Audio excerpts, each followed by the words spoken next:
baje kugura ku kabari ubwira tegera abanyeshuri batworoje baramushorera aca barasakambura babonye ntacyo babonye baca bahitana ibinini by'intungwa ngo kanatsinda ngo nta burenganzira ufite kuko utanazi ibinini ngaha utakugende baca bamutwara uko nyene baca barabajana babwiza probox babashira muri kabo barabajana. Bihe byiza banywanyi bacu mukunda kandi mugakurikira amakuru n'ibiganiro vya misi yose tubatunganiriza.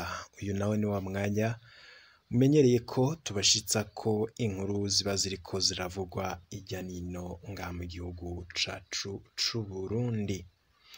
N'amakuru aba ariko aravugwa mu bisata bitandukanye, ariko amakuru yihuta dushikiye uno mwanya tukaza kuyashamikira ku nkuru zirabana na politike ndetse n'iziriko ziravugwa mu mutekano. N'amakuru rero tuba twatohoje twifashishije umudwi w'abamenyesha amakuru bakorera ijya nino ngaha mu gihugu cacu c'u Burundi, bakayaturungikira na jewe nkayatunganya maze nkayagushitsako. Sangwa akazi rero kuri mu mwanya wacu wafyonze subscribe, nawe utarayifyonda ngira kana karyo keza ko kugira ufyonde ko maze igihe cyose turonsa amakuru n'ibiganiro uraje uba mu bambere ba ya ronka.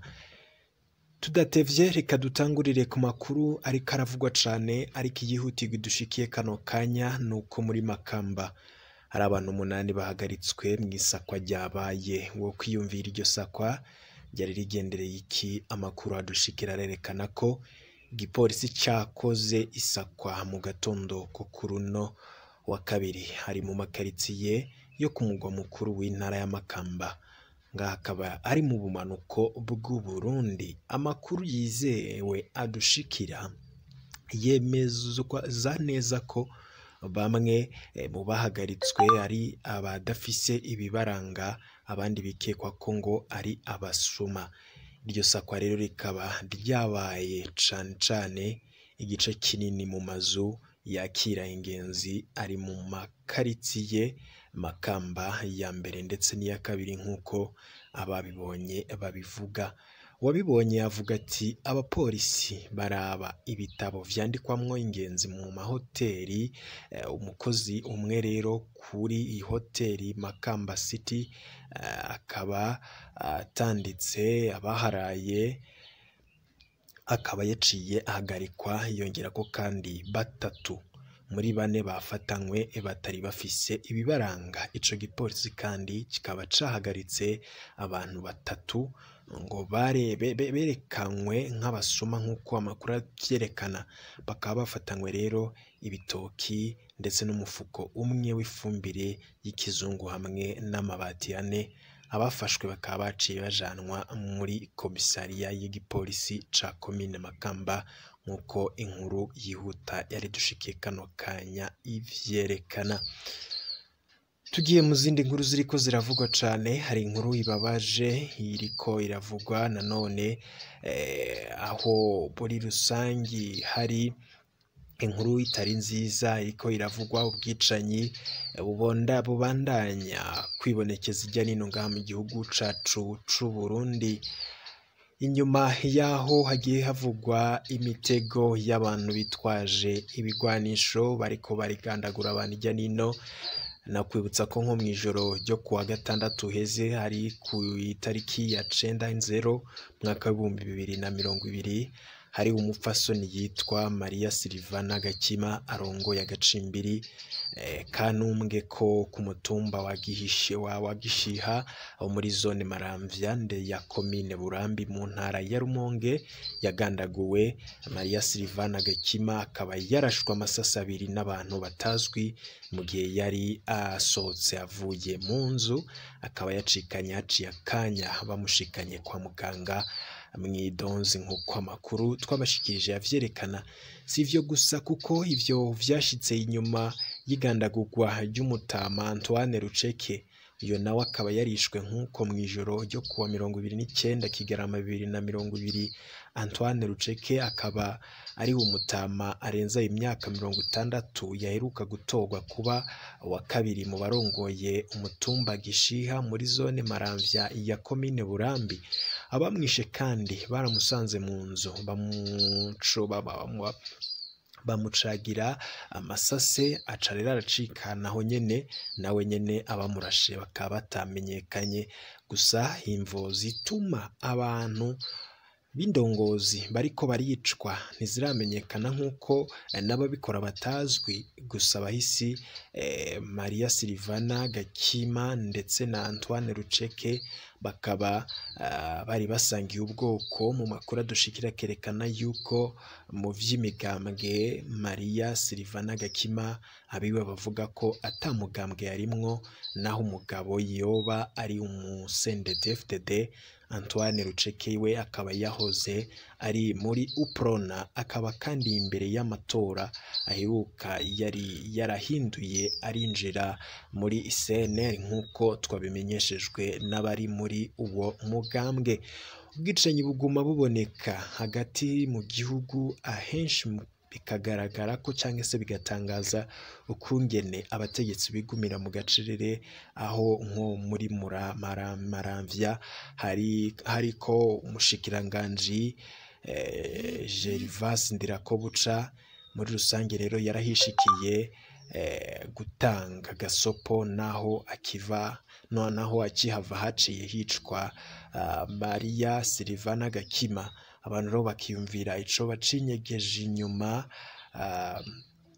y'ubwo bwicanyi, ndetse ubwo bwicanyi bw'agasakisaki bubabaje cane, abantu bariko baricwa atawuzi ico bazira.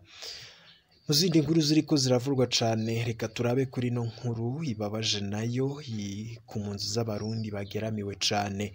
Amakuru atwereka neza yuko impunzi z'abarundi zigeramiwe, aho abitwaje ibigwanisho zibatera. Amakuru adushikira yerekana neza yuko amatelefone ashika kuri 13 n'amafaranga ibihumbi 20 y'amakongomani vyaribwe n'abarwanyi bivugwa ko ari abamayimayi mw'ijoro ryo kuwa 10/0. Abibwe kandi n'impunzi z'abarundi zisanzwe zirima nk'uko amakuru adushikira vyerekana. Ivyo bikaba vyabereye mu gace ka Fizi mu ntara ya Kivu y'ubumanuko mu buseruko bwa Repubulika Iharanira Intwaro Rusangi ya Kongo. Umwe mu babitwiganiye amenyesha ati abagabo bitwaje ibirwanisho baratwubiriye turi mu mirima ikasese, baradukubise baca batwambura vyose. Bivugwa n'umugabo nyene yari mu murwi w'abantu 37. Dominique Ntamubano arongoye ikambi ya Murongwe akaba yamenyesheje ko impunzi zatewe zaciye zisiga mu mirima ivyo zasoromye nk'uko amakuru avyerekana. Bakaba kandi basubiyeyo baherekejwe n'abapolisi hamwe rero n'ugwaruka rucunga umutekano kugira ngo begeranye utwasigaye nyuma y'uwo mutekano muceye. Igipolisi kandi cemeza ko congereje ibikorwa vyo gucunga umutekano mu ikambi mu kugira amarondo menshi.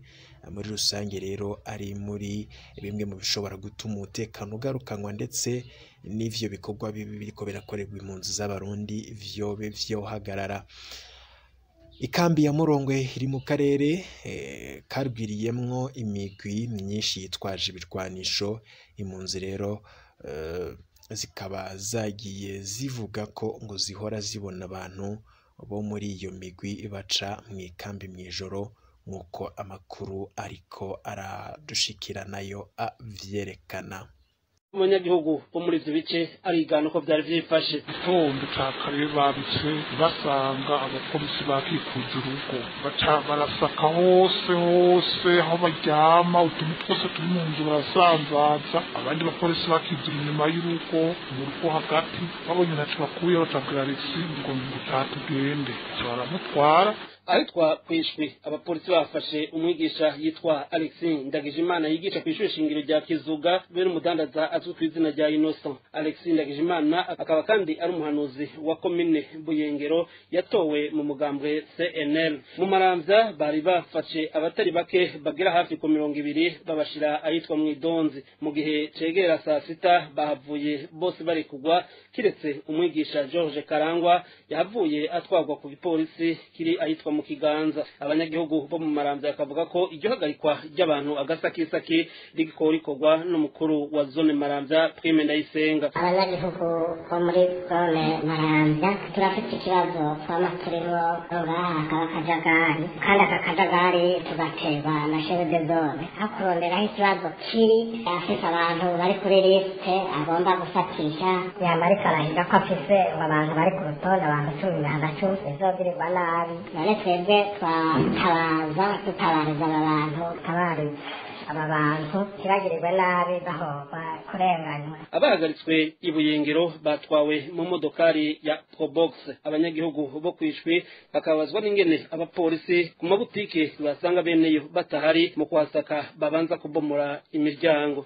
Tubari turi kwishwe bene bwo batarashwa ngo bugurure baca bamenya bakinjira bagasaka barabuco bakurayo. Kuwo Innocent naho byahuranye avuye muhira yari yaje kugura ku kabari ubwira tegera abanyeshuri batwaye baramushorera aca barasakambura babonye ntacyo babonye baca bahitana ibinini by'intungwa ngo kanatsinda ngo nta burenganzira ufite kuko utanazi ibinini ngaha utakugende baca bamutwara uko nyene baca barabajana babwiza Probox babashira muri kabo barabajana. Tandwi zibiri zirahera abanyagihugu bo muri zone Maramvya ya komine Burambi bavuze ababarongoye mu ntwaro ku rwego rwo hasi babiri bishwe n'abantu bitwaje irwanisho babarashe babasanze mu mihani wabo. Abaje intwaro muri izo komine uko ari zibiri ku rwego rwo hasi baremeza aya makuru.